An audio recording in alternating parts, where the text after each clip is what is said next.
તો હવે કનુભાઈ દેસાઈના નિવેદનથી વિવાદ સર્જાયો છે। શક્તિસિંહ ગોહિલે કનુભાઈના નિવેદન સામે સવાલ ઉઠાવ્યા છે। કનુભાઈ દેસાઈ કોળી જ્ઞાતિનું અપમાન કર્યું હોવાનું શક્તિસિંહે જણાવ્યું છે। શક્તિસિંહ ગોહિલ કનુભાઈ સામે આક્ષેપ લગાવ્યા છે। શક્તિસિંહે કહ્યું છે કે કનુભાઈએ કોળી સમાજનું અપમાન કર્યું છે। કનુભાઈ અહંકારમાં બોલી રહ્યા છે। સંવિધાન બચાવો સંમેલનમાં શક્તિસિંહ ગોહિલે કનુભાઈ દેસાઈના વિરોધમાં નિવેદન આપ્યું।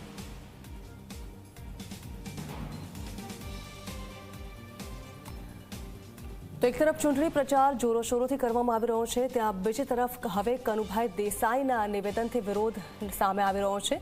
શક્તિસિંહ ગોહિલે પોતાના પ્રચાર દરમિયાન સંવિધાન બચાવો સંમેલન દરમિયાન કનુભાઈ દેસાઈ પર વાર કર્યા। તેઓનું કહેવું છે કે કનુભાઈ દેસાઈ જે છે તેઓ બેફામ નિવેદનો કરે છે।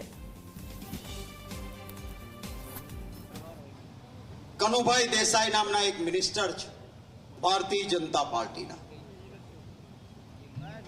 એ મિનિસ્ટરે એવું કહ્યું કે આ કોળિયાઓ કૂટાય, કોળિયાઓ એટલે કોળીઓ, પાછા પોતે સ્પષ્ટતા કરે છે કે કોળિયાઓ એટલે કોળીઓ એ કૂટાય અને ધોળિયાઓ ચૂંટાય। હું તમને આ વિડીયો એટલા માટે બતાવું છું કારણ કે મને એવી ટેવ નથી કે કોઈ આધાર પુરાવા વગરની વાત કરું।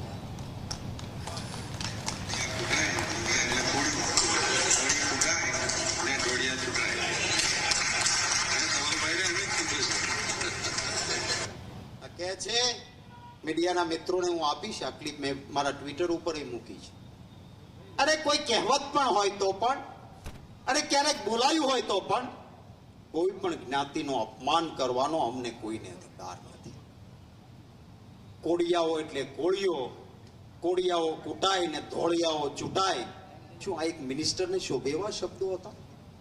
સમગ્ર કોળી જ્ઞાતિનું અપમાન કર્યું ત્યારે હું અભિનંદન આપીશ એ કોળી યુવાન શૈલેષને કે એને ચેલેન્જ કરીને આંદોલન શરૂ કર્યું દક્ષિણ ગુજરાત।